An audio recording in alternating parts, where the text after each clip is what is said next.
ఆయన ప్రస్తుతం 65 ఏళ్లు నడుస్తోంది.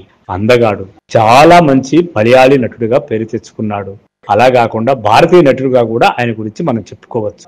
మొన్న మధ్య అతను హీరోగా నటిస్తూ అతనే డైరెక్ట్ చేసిన బారో సినిమా చూశాం. పిచ్చి పిచ్చిగా నచ్చేసింది. అంత బాగా చేశాడు.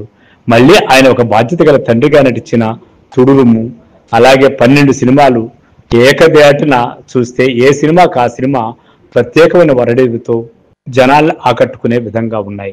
చాలా చాలా బాగా ఉంటాయి ఆ సినిమాలన్నీ కూడా. కథకు ప్రాముఖ్యత ఇవ్వకుండా ఏదో ఫ్లూక్ కథలతో తీసే పరిస్థితి ఎప్పుడూ చేయడు మోహన్ లాల్ గారు. ప్రతి కథకు ఒక నేపథ్యం ఉండేట్టుగా ఒక మంచి యాక్షన్ స్కోప్ ఉండే కథలే ఎన్నుకుంటాడు ఆయన. అలాంటి అందమైనటువంటి మోహన్ లాల్ గారికి ఇప్పుడు దాదాసాహెబ్ ఫాల్కే అవార్డు రావడం అనేది చాలా సంతోషంగా ఉంది. నిజంగా అర్హత గల నటుడే మోహన్ లాల్ అనిపిస్తుంది.